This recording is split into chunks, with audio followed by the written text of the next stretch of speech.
Raj Yoga, Pranam Mantra. Om Namah Shri Yatirajaya Vivekananda Suraye Sachet Sukha Swarupaya Swami Tapaharine. In the previous talk, we had discussed the nature of Prakriti. Unfortunately, there was some problem with YouTube, and so the talk could not be uploaded. So, in the interest of our work that we are doing, we will have to repeat this talk. And of course, it's such a serious topic that no harm listening it a second time. So, we'll continue from Sutra number 19, where Patanjali discusses the nature of Prakriti and Purusha, that is, matter and consciousness, sentience, insentience. The popular words in Sanskrit are Chit and Jada. Chit is Chaitanya, consciousness, and Jada is that which is insentient, matter.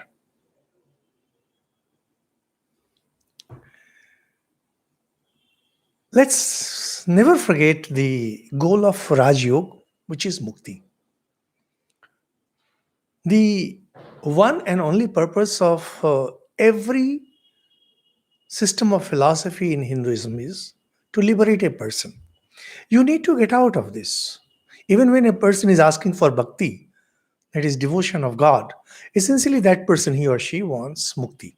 Because that devotion is not concerning getting the material benefits or benefits for this or that in this world. That devotion is aimed at being one with God, and being one with God is same as being liberated, because you can be one with God only when all worldliness, all materialism has dropped away from you. Yoga does it in a systematic way. Of course, every system of sadhana and every system of philosophy has its own methodology, and they're perfect. But then, as we mentioned and elaborated in the first talk, how Raj Yoga is considered to be extremely logical, scientific, and takes one step by step to the higher stages of realization and finally to mukti.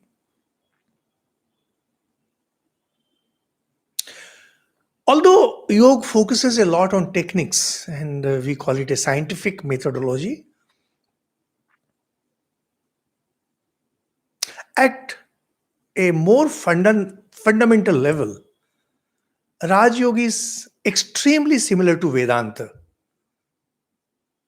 And that's why I personally feel that yoga and Vedanta, they are in tune. Although when they discuss philosophy, they put different philosophies in certain order, like Sankhya and Yoga.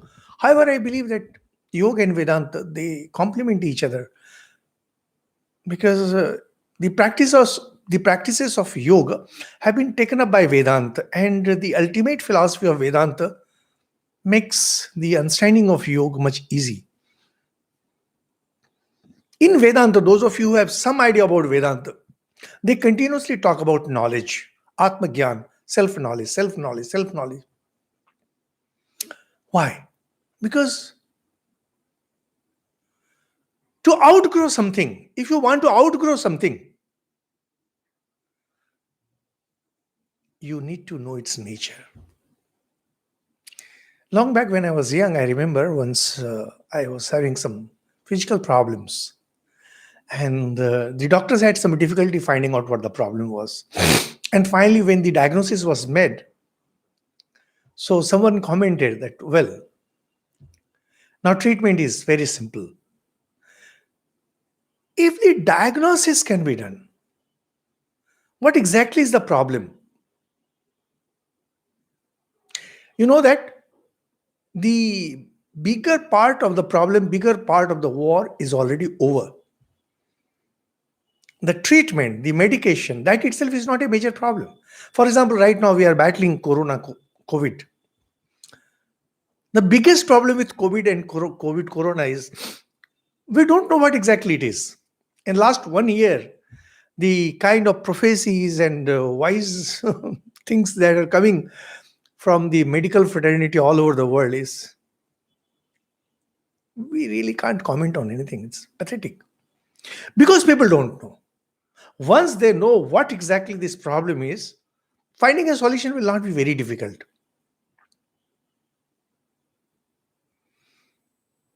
Knowledge sets you free. This happens with everything. If you are infatuated by something, if you are infatuated by some person, just try to know more about that person, provided you are seeing that person as bound within the limits of time and space. Because ultimately, every human being is pure Atman. And if you can love a person as Atman, that love will liberate you. But we are ordinary beings. Being ordinary beings, we love people the way they are, bound within the limits of time and space. Very often you will see that we get attracted towards someone, something. After some time, we feel that this person is not worth my attention. Why? Because we have measured up that person. Measuring up somebody means knowing that person. Knowledge sets you free. But once you are free, another bondage comes. It simply doesn't let you go. The only way to absolute freedom is absolute knowledge. Only when you have absolute knowledge or knowledge of the absolute, that you can have absolute freedom. The real freedom, the absolute freedom comes only when you have the absolute knowledge.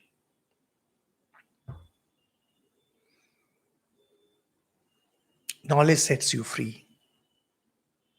Absolute knowledge frees you absolutely. And this is what yoga aims at through practices. Vedanta does it in a different through a different process, but that's not important here. What yoga says is, first you know that what is the reality of this world. Here is this world. We know that this world is a combination of sentience and insentience.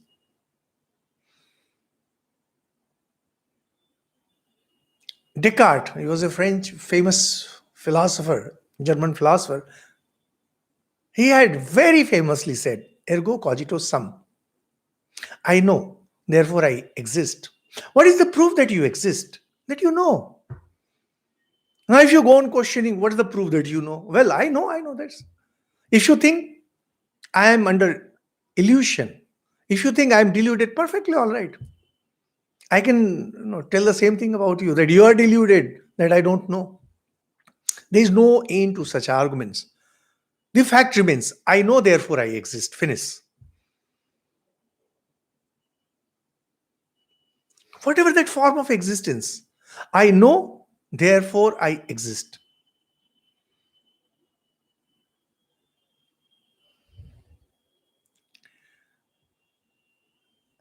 Although it's a different thing that when we know in this format, we have different kinds of bondages coming.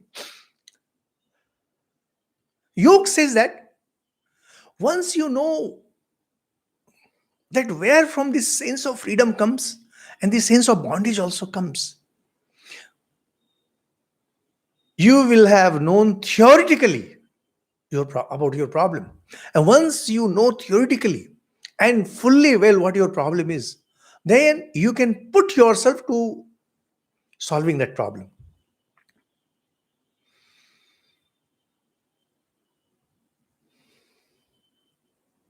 You should very well know in which direction you need to move. You want to reach a destination, you need to know in which direction you want to go. You can go on working like when we were young, that means class 9 or so, and we were taught in physics, work done is equal to force applied into distance moved. So if you keep on pushing against a wall, you can go on pushing throughout your life. There will not be any work done because there is no movement as such. Whatever force you apply, Because distance moved is zero, there is no work done. Something similar happens in spiritual life too. You can go on doing spiritual practices throughout your life. You can get up in the morning, do japam for 2 hours, and you can sit in the evening for 2 hours, and the result will be a big fat zero. Why? Because you did not really move in the right direction. First, you need to know what exactly the truth is, and then alone you can move onward. And that is how comes the need for understanding of consciousness and matter. Why matter and consciousness? Because of this reason. You need to know what makes you feel free, and you need to know what binds you down. So, with that idea, we begin Sutra number 19, Vishes Abhishes Lingamatra Alingani Guna Parvani. The qualities of Prakriti. Earlier, it was told that we need to get rid of pain and we need to stop future pain. But for that, we need to know where the malady lies or from where this whole thing erupts. Guna Parvani, the states of the qualities. Prakriti is Sattva, Rajas, Tamas. Just to give you an overview of what we have discussed earlier, what exactly this creation is. This creation is affected by Prakriti. Prakriti is the material cause as well as the efficient cause. Prakriti is pure qualities, Sattva, Rajas, Tamas, which we have discussed many times in the past. Tamas is inertia, Rajas is motion, kinetic, and Sattva is stability or equanimity.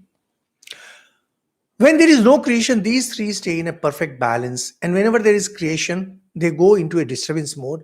And from there, things, the motion takes over and things keep on getting built and getting destroyed on their own. The process is Prakriti, which is pure matter. It comes somehow near Purusha, near consciousness. And the first manifestation of the disturbance caused by the presence of Purusha is known as universal mind, Mahat.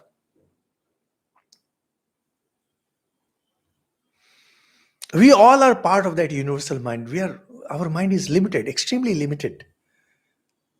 But know that each one of us in this world and each one of us in other spheres of existence, we are actually connected through this mind. How? We are all part of that universal mind.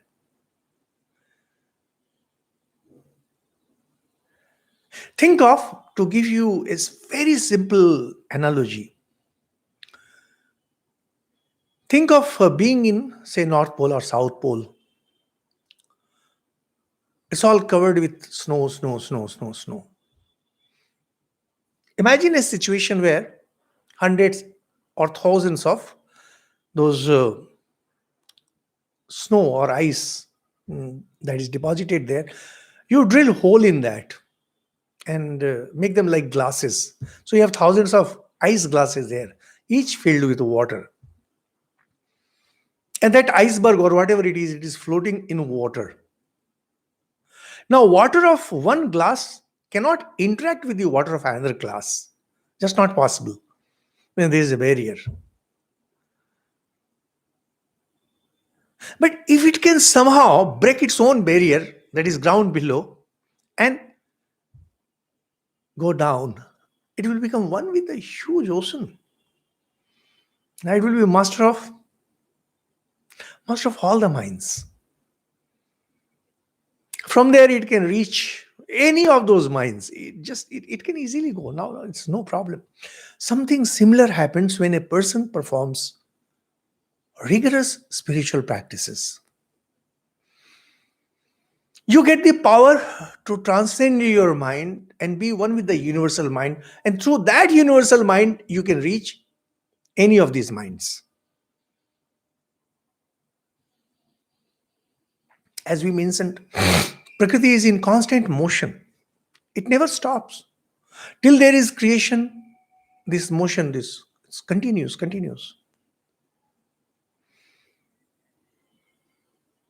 From this Mahat is born sense of I-ness, and from there comes Tanmatra.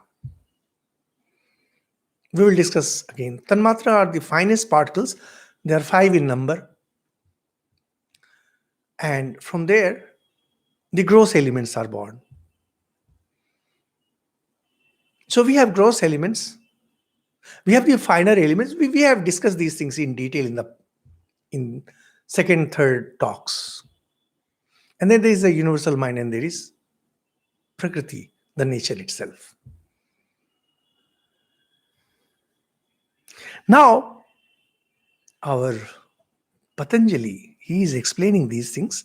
Now, what Swamiji has said, let me explain it in brief in the beginning, then we will go through what Swamiji says.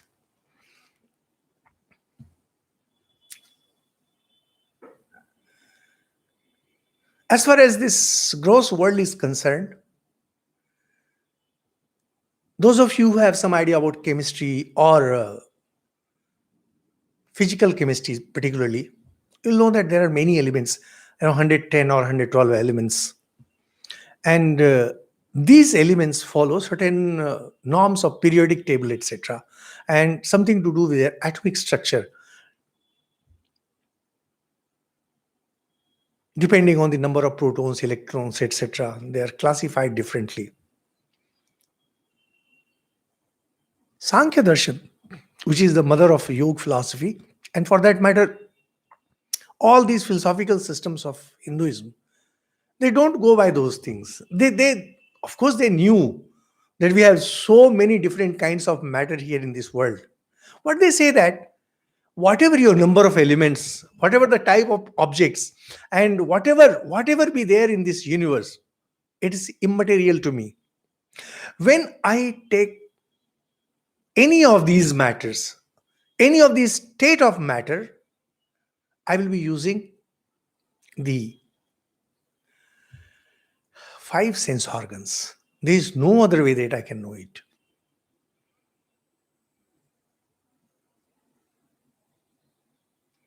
Seeing, hearing, tasting, smelling, and touching. There is no other way that I can know a man. Any of these elements, any of this matter, any of the state of matter, any compound, any mixture. So as far as yoga philosophy is concerned, and for that matter, Vedanta also and Sankhya also, it will never distinguish between, say, mixture and compound and element. It will always add values of its own depending on these 5 senses. Now, this is not at all complicated. This is a very simple thing. If you just think for a while, you will understand. Earlier also we have discussed this. So we have these 5 kinds of elements. When they say 5 kinds of elements, it has nothing to do with 110 kinds of elements that physics or chemistry has. What it says that whatever the object, ultimately I will be taking in through these 5 senses. The way they say that, depending on how many proton and how many electron you have, proton, electron, they balance each other. That's why the elements are neutral, electrically neutral. So you measure in a particular way. I measure in a particular way. There is no conflict when they are talking about, well, science does not believe in 5 elements. We keep on hearing these things from these semi-literate people. They don't understand that your way of classifying things is different, and our way of classifying things is different. Now, why this difference? Because you want to find out something, and I want to find out something entirely different.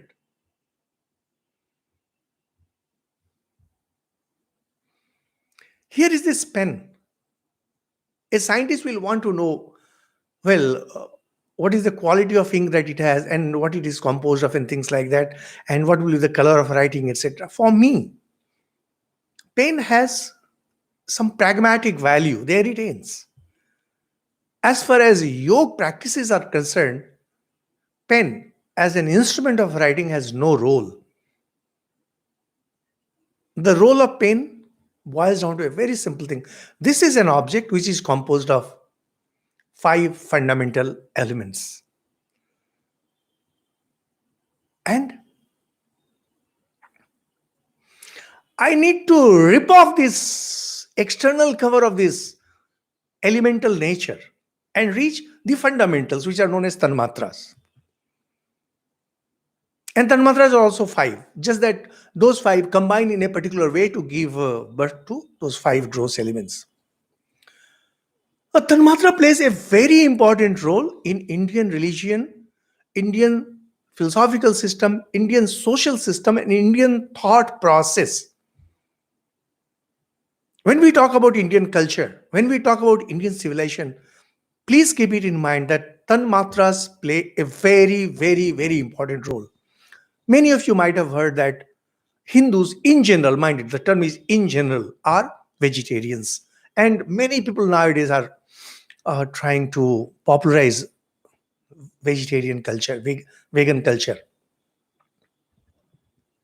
Surprisingly, if you know, those of you who know a bit of spiritual history and religious history, you will know that those who have been Shakti worshippers, even Shiva worshippers, not all of them, but many of them, particularly in Assam, Bengal, and Bihar, and way up in Kashmir, they do take meat and fish, but mostly they used to sacrifice that in front of, say, Mother Kali, Mother Durga, etc. And some they used to offer that to Mother, and then used to take that as prasadam. Why?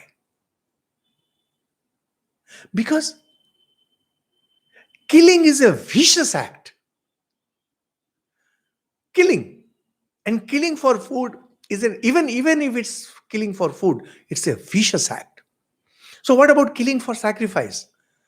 Even that's a vicious act, and that's why we find that Buddha went against it. Not only that Buddha went against it, even many Hindus were against it, and when Vaishnava culture etc came up, they were dead against it. And most of the upper caste Hindus, they were against it. Killing, either for food or for fun or for sacrifice, it was condemned. Even we find in books like Manusmriti and in Mahabharata that a king who was given too much to hunting were condemned. You can't kill for pleasure, nor for food, not even for sacrifice. If at all you have been brought up in that family culture where you need to eat meat, okay, fine. You offer it to God and then you can think of taking it. Now, we are not talking about vegetarianism and non-vegetarian. No, that's not our issue, because that doesn't come anywhere. The important thing there is that killing is viciousness. And a person who is involved in viciousness of any kind, jealousy itself is viciousness. And violence of any kind, even mental violence, if you are violent mentally, that is also viciousness. If you tend to get angry, I have some friends who tend to get angry. Somewhere they are vicious. And when they are vicious, their whole personality undergoes a change. Normally, a person like me and you and we, when I say you, it's not in totality. I mean, most of you will not be able to see the aura that surrounds a person. But yogis say that with some practices, if you are practicing meditation, if you are practicing yoga, you can see the aura that surrounds a person. Depending on what kind of mentality you have at that particular moment of time, and in general too, you will be carrying a particular type of aura. These auras, they can be full of tamas, they can be full of rajas, and they can be full of sattva.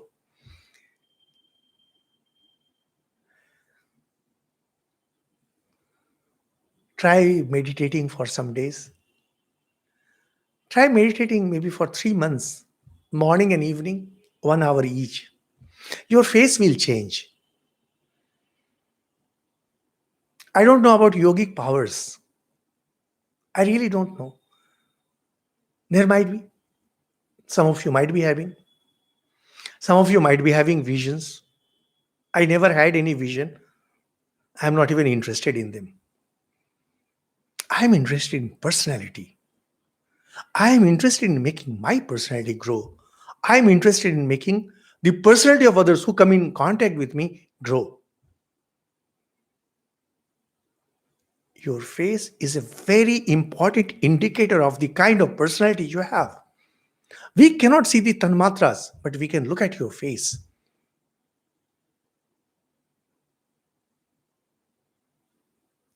Start meditating. Tamas, the dullness will go away. Rajas, that the desire to get into running mode will go away. That agitated sense will go away. In place of both dullness and agitation, serenity will come. Try doing it. Take my words. Just do it for 3 months. If you have got some mantra from your guru, recite that mantra the way your guru has said. If you don't have any mantra, just recite Gayatri mantra. If you think that Gayatri mantra is too long for you, just recite Om. Nothing less than that will do. And meditate the way Swamiji had explained earlier. Just sit quietly, take deep breath, and you feel that your heart is full of light and there is lotus and there is Om. Imagine sound symbol or whatever equivalent you can think of, or think of some god, any deity whom you love. But of course, the mantra that you received from your guru, that is the best way to do.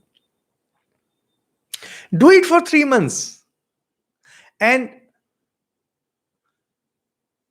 your near and dear ones, and also those who are distant ones, they will say that your face has changed. Not only that your face changes, the aura that you carry around yourself, the tanmatras, that will undergo a massive change. Once you become completely pure, wherever you go, you will purify the place. But in the early stages, that means the stage in which we are right now, we need to be very careful. We shouldn't be interacting with people, any kind of person. And number two, we shouldn't be accepting gifts from anyone. It's a very bad idea accepting gifts. It pollutes your aura, it pollutes your tanmatras. Using things, using objects of others, it's a very bad thing. But as memory of those sacred people, you can keep. Similarly, relics, etc., and anything that reminds you of some holy person or holy place, those things should be kept. Those things purify you because they carry a very strong tanmatra of purity and serenity about them. So, that is about tanmatra. Swamiji will also talk about it, and we will repeat it. Above tanmatra, we have that mind. Now, Swamiji makes a very unique contribution when it comes to mind. During Swamiji's time and even today, the problem of consciousness and its relation with matter continues. According to Western sciences, mind it, the term is Western sciences, not Indian sciences. According to Western sciences, matter gives birth to mind. But according to every religion, it's the mind that gives birth to matter. Swamiji says that if you take this Hindu outlook into consideration, it's like a chain, A, B, A, B, A, B, depending on which link you first catch hold of. Say B, the next one will be A. Now, if you are studying matter, you will think that mind has come from matter. And if you are studying mind, then you will know that matter comes from mind. But that is mind and matter. Consciousness in yoga and in Vedanta, and for that matter in Hindu religious thought, It is beyond matter. It's beyond man. That's the true nature of the man. And Swamiji says very beautifully, consciousness is infinite. Consciousness has all the power. Consciousness has all the wisdom. And that is what makes you feel free. When you are doing something, you feel you can do it. You feel free. You feel you have all the power. You can do that. You can do that. Actually, you can do that because you are actually the soul. And yet, here comes the mind. Here comes the world of matter. It puts a barrier in front of us. It doesn't let go. This combination of this very strange combination of the power within us and the limitation that comes is a very strange combination. And a little analysis, see, through example, through analogy, you cannot reach the truth. But to explain the truth, you need analogies and examples. Whatever we are discussing is a plain, straight truth. What? You meditate and you will know that there is this external world, and behind this external world and the objects of this external world, we have these tanmatras, and behind this tanmatra, there is this universal mind, and behind this universal mind is Prakriti itself, which is composed of the three qualities, and behind that is the pure Atman, Purusha. And you are that. There is no theory about it. It is not something that came to someone's mind and he kind of vomited it out and he is trying to popularize that the way we have in Western philosophy. No, it's not that. For us, seeing is believing. In Hindu religion, Hindu is the only religion which keeps on asserting this fact that seeing is believing. There is nothing, no question of belief. Often you will come across this statement that religion runs on belief. Maybe religion probably runs on belief, not Hindu religion. Hindu religion does not run on belief. Hindu religion runs strictly on direct perception. Have you seen God? If you have not, then God is a mere word for us. You have no right to talk about God.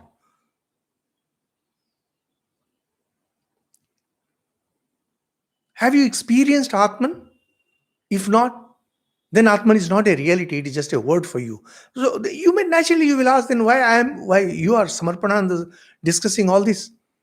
Well, I am not discussing Atman. I am not going to tell you that you are that. I am just explaining scriptures.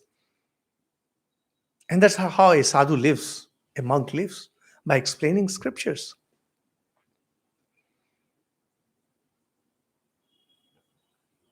What is my achievement in life? My achievement in life is that now I have a firm and clear conviction of the truth and truths that there are in our scriptures. Now I am convinced of truth. Initially, it was emotion, it was love, and it was belief. Now it has changed into conviction. It's a great step forward. So now, as far as consciousness is concerned, forget consciousness, simply life. What is life? Where from it has come? It has always bewildered the thinkers. Even when we were kids, we asked, where from I have come? Who I am?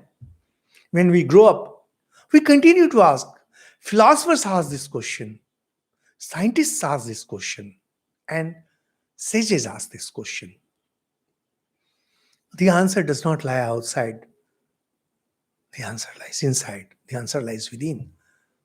And this is what yoga says, that when you start meditating and when you start peeling layers after layers of the covering that is there on this soul, slowly you reach that state where you realize that you are Purush, you are pure consciousness, and you are infinite in nature. Although according to yoga, Purush is not infinite, rather Purushas are infinite.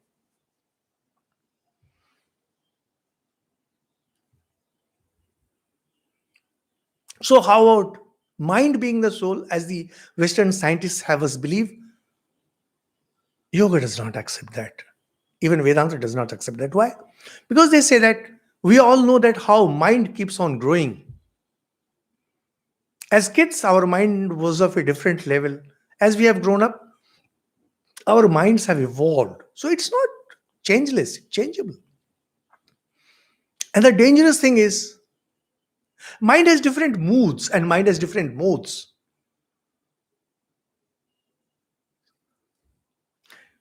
You can be extremely whimsical. One minute you love somebody, and the next moment you condemn that person. And then you say that, well, I did not know your true nature, and that's why I liked you. Now I know your true nature, and I want to stay away from you. Mind is so fluctuating. Anything that is fluctuating cannot be permanent. So mind cannot be consciousness, because consciousness is permanent. Actually, we are in search of the permanent behind all this impermanence. Objects are impermanent. Objects are continuously changing. Tanmatras are continuously changing. Worse, mind is also continuously changing. And when you go one step further to Prakriti, Prakriti is continuously changing. We need to find out that permanent thing, which is the basis of all the changes. Soul is that object, or whatever you call. Object is not the right word. Soul is the subject before which all these things are changing. And we know that mind is changing. More importantly, as yoga has shown, that mind is matter. And matter cannot be conscious. Matter cannot be infinite. Because matter cannot be infinite.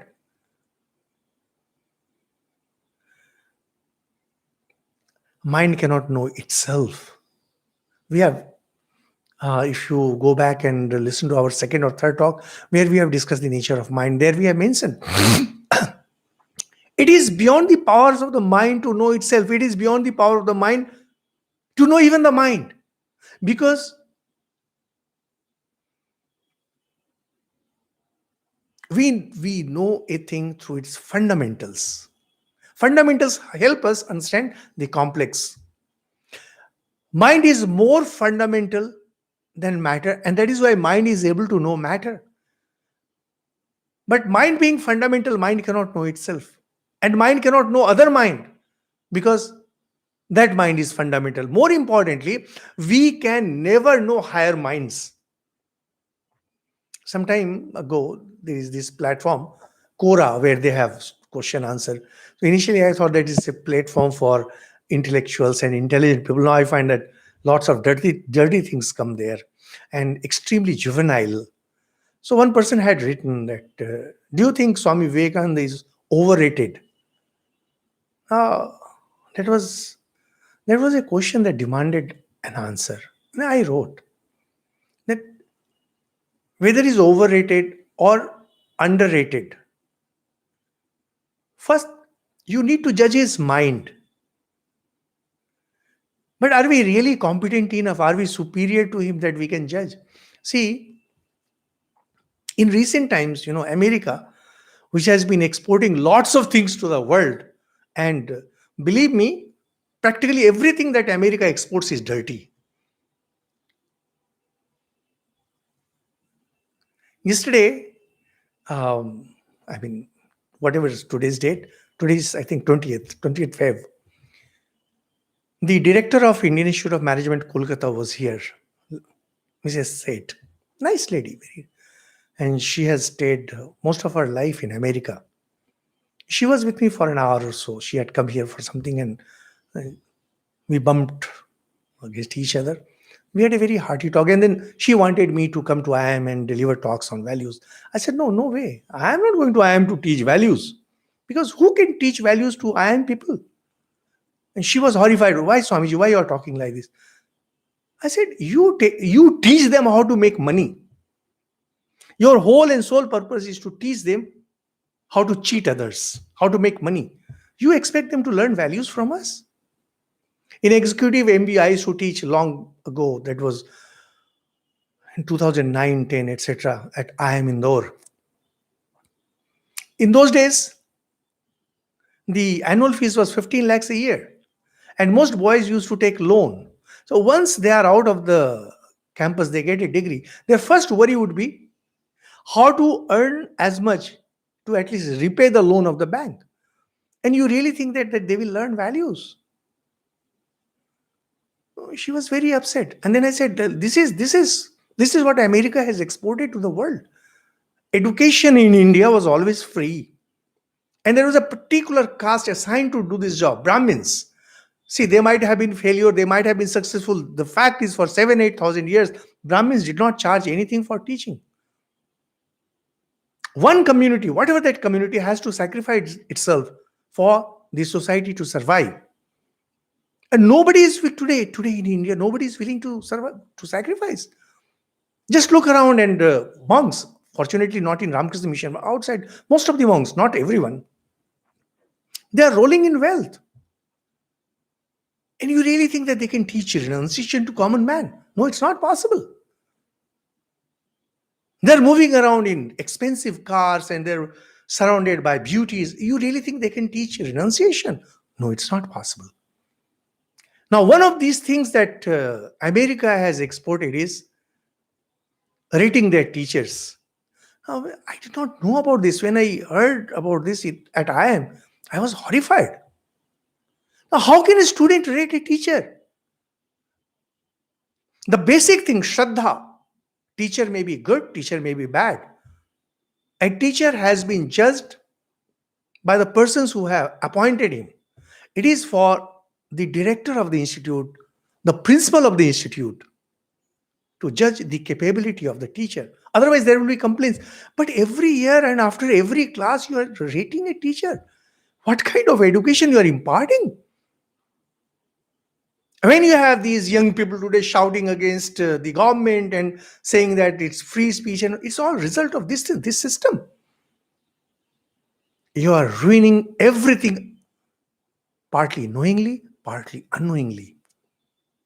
It is time for us to stop, look back, and rethink.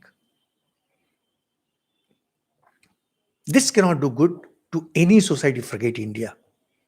And India is torn between this kind of thing. Why? Why student cannot rate the teacher? Because students have an inferior mind compared to the teachers. There might be some students who are really intelligent and well informed. They are exceptional. But in general, so a mind cannot know another mind. A mind can never know the universal mind. A mind can be one with the universal mind, but a mind can never know the universal mind. The only way for an individual mind to know the universal mind is to shed its trappings. And as the trappings are dropped and dropped, you keep on growing and finally you become one with the universal mind. Even then you realize that mind is limited. Ultimately, mind is matter. So this is the general thing that Swamiji wanted to convey to us. With this, we begin Sutra number 19. And those of you who listened in the previous talk, you must have heard most of these things. Vishes, avishes, linga matra, or ingani guna parvani. 4 things are mentioned here. Vishes is the defined, that is the gross world. Avishes is the tanmatras. And linga matra, which can be known as the mind, mat, the universal mind, and alinga, which has no indicator, that is prakriti. So Swamiji then says that defined means gross elements, and undefined he says tanmatra. And then Swamiji goes on talking about that if you practice yoga, says Patanjali, after a while you will actually see tanmatras. And Swamiji gives example that how every man has a certain light about him, it's aura, and sometimes these great saints and prophets, when their portraits are made, it's made with some kind of light, some kind of halo around their heads. And Swamiji gives the example, the way a flower throws out its fragrance, just that way each one of us is continuously throwing out fragrance. We have a joke here at Belur Mutt that the monks who are working in different centers, because they have to work with the public, and sometimes they have this hitch, that hitch, and when they are sometimes transferred, they have to report to Belrumat, and they come quite distressed, unhappy for whatever different reasons. They stay at Belrumat, and within 3 years, their face changes completely. Because at Belrumat, we believe Sri Ramakrishna lives here, his subtle body.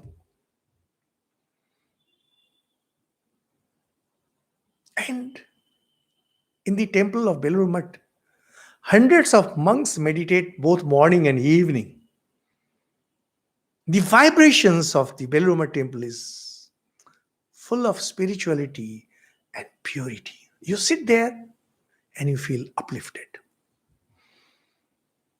You feel uplifted. And for that matter, if you go to any of these religious places, and this is what Swamiji says, religious places have no importance of their own because they're a mere place. It's just a mere place. But when sages and saints have lived, I know of, personally, I know of quite a few temple complexes where one particular temple is very famous. And the temple just next to it, within the same campus, is not as famous because worship, prayer, meditation, etc., have been performed intensely in that main temple. And there must have been some saint, maybe 100, 200, 500 years ago, who lived there in that campus and meditated and prayed. And that's how the temple came up. And later, some additions were made. And that's why you go to any of these famous temples and you move around the campus and you'll find that there's one temple that stands out. Why? Because of this reason. It's a sacred duty of each one of you who is listening this talk to make yourself pure, to make yourself serene. So that when you go for some pilgrimage, you go to some holy place, you add to the purity. You must make sure not to add your impurity to that place. If you want to do good to the society, nowadays everyone is talking about doing good to the society. Now people 20-year-old, 21-year-old, they are talking about freedom and liberating the country from this and that, all stupid things. They have not even succeeded in making their career. They have not even succeeded in studying their own subjects well. And they are into social activism. They are talking about, so if you really want to be a real social activist, if you really want to do good to the society, not only to your state, not only to India, to the whole world, do one thing: be pure, be serene. It will do you good. It will do your family good. It will do your state good. It will make your state proud. And it will make your country noble. And the whole world will be purified. Think of Lord Buddha. He got established in purity. The purity where nothing else was left. And what happened? See how the world has been benefited. Same about Jesus. Same thing. Same story. Be pure. Be serene. That's the best kind of social activism that you can do. This is what Swamiji also says here. It's directly related to Tanmatra. And in later also we will come across certain things. You will know that whenever you accept a gift from somebody, you are accepting the Tanmatras associated with that person. So I hate it when somebody makes any gift. And I tell people whom I know that, see, look, I don't want anything. I really don't want anything.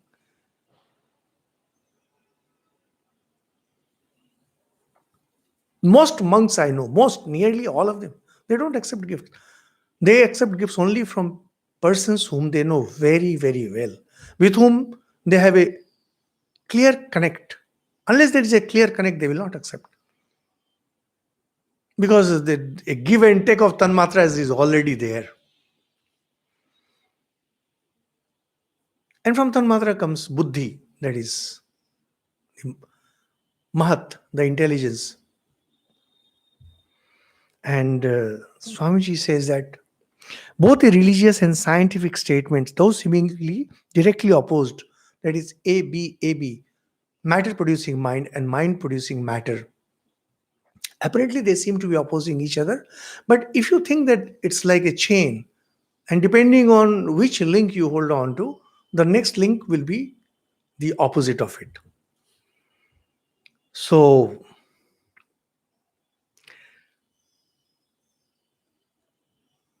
this is from there, finally, is Prakriti. And then, Drashta Drishi Matra Shuddhopi Pratyaya Anupashya. Sutra number 20. The seer is intelligence only, and though pure, sees through the coloring of the intellect. The seer, Purusha. Purusha doesn't perceive things directly, it perceives through the intellect. That is where comes the role of the mind. Without mind, Purusha cannot pursue. Purusha can know, it cannot see. In the next sutra or next to next, the discussion will be there. Why seeing through this mind? It's a beautiful thing. And that might be conjecture, because whenever they give an explanation to this, it's kind of conjecture. But whenever they are making a statement related to your realization, they are speaking the truth.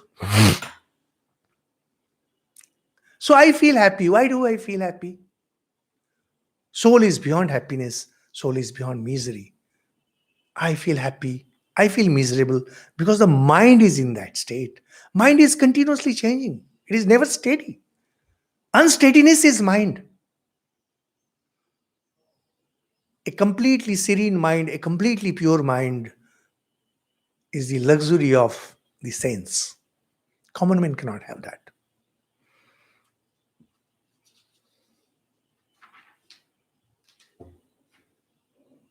So, two, three things come here. Swamiji gives the example of nails growing out of our fingers, and we pair off those nails, and nails again grow. Just like that, this Purusha, to experience this Prakriti, takes up different bodies and then gives up when the purpose is served. When the purpose cannot be served, and sometimes there are accidents, like our nails also get hit sometimes. And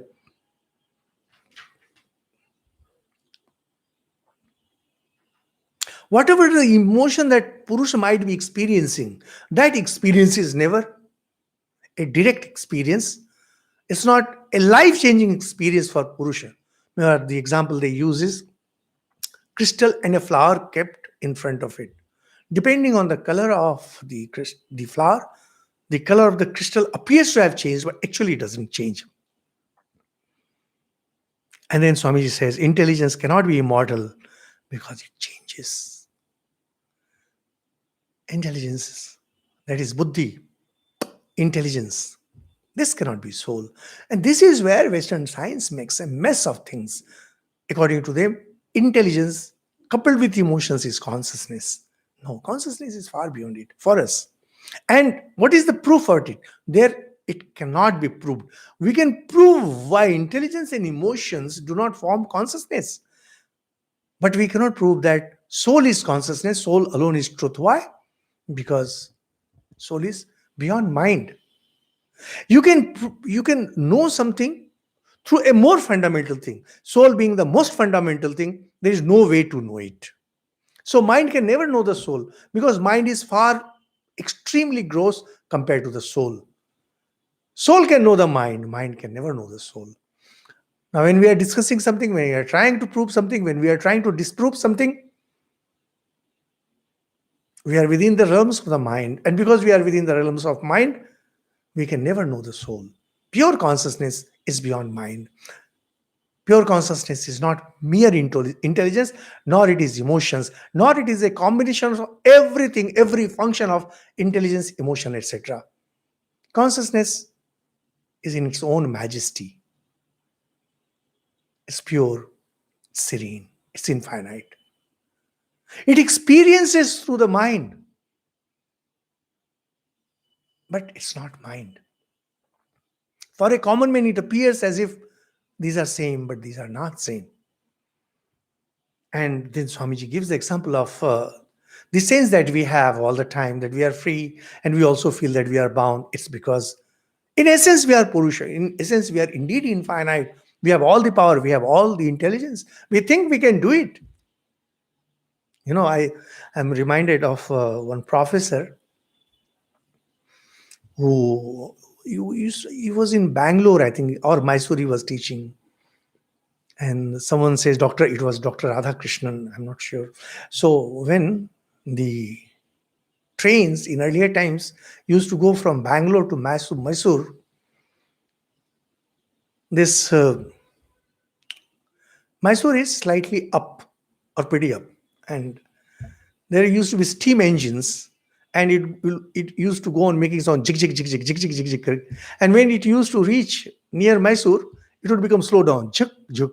So the joke was, initially the train says, "I think I can, I think I can, I think I can." But when it reached near Mysore, when it was climbing up, being steam engine, it did not have the wherewithal to climb that, and it used to become, the sound of the engine used to become slow. I thought I could. I thought I could. I thought I could. So one of our Swamijis had told this story. I think I can. I think I can. I think I can. I thought I could. I thought I could. And I was pretty young in those days, and I laughed and laughed, thinking that exactly that's our plight. When we take up any work, any job, we feel, I think I can. I think I can. But when we are into it, slowly we realize, I thought I could. I thought I could. We can't. Why? This is Chit Jad Granthi, the knot of consciousness and matter. Consciousness says that you can do it. Matter says, no, you cannot. I won't let you do it. The yogi says both are true. That is free, sense of freedom and sense of bondage. Why? We are free so far as the soul is concerned, and we are bound as far as we as mind are concerned. The soul itself is the center where all the different perceptions converge and become unified. The soul is free, and it is its freedom that tells you every moment that you're free. But you mistake and mingle that freedom every moment with intelligence and the mind. Because we are free, we feel that mind is free. Mind is not free. Mind is extremely limited. Its power is extremely limited.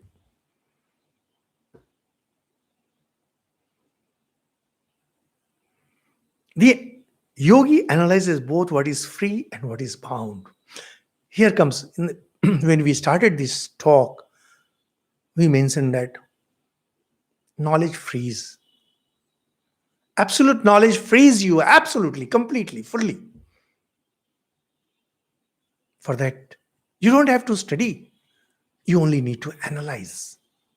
The yogi analyzes both the forces that bind us and the reality that makes us feel that we are free. Yogi analyzes both what is free and what is bound, and his ignorance vanishes. Once you know what is the truth, your ignorance vanishes. It doesn't go step by step, bit by bit. It just vanishes. When you switch on the light in a darkened room, the room or the cave which has been dark for thousands of years, the darkness doesn't go bit by bit. The moment light is switched on, you throw the flashlight and the darkness vanishes. He finds that the Purusha is free, is the essence of awe of that knowledge which coming through the Buddhi becomes intelligence. So we have this Buddhi, the higher intelligence, and the light of Purusha coming through the intellect becomes mind, intelligence. And that makes us think that the mind is free, but actually it's not. Tadat ev drishyasya atma. The nature of the experienced is for him. Nature has no light of its own. Prakriti has no light of its own. So it has a very interesting connotation that how exactly this creation, earlier we mentioned how this creation is for bhog and apavarga, for enjoyment and freedom. I will say so something very interesting how these things come together. So it's a very interesting read. We'll take it up next week. Thank you so much.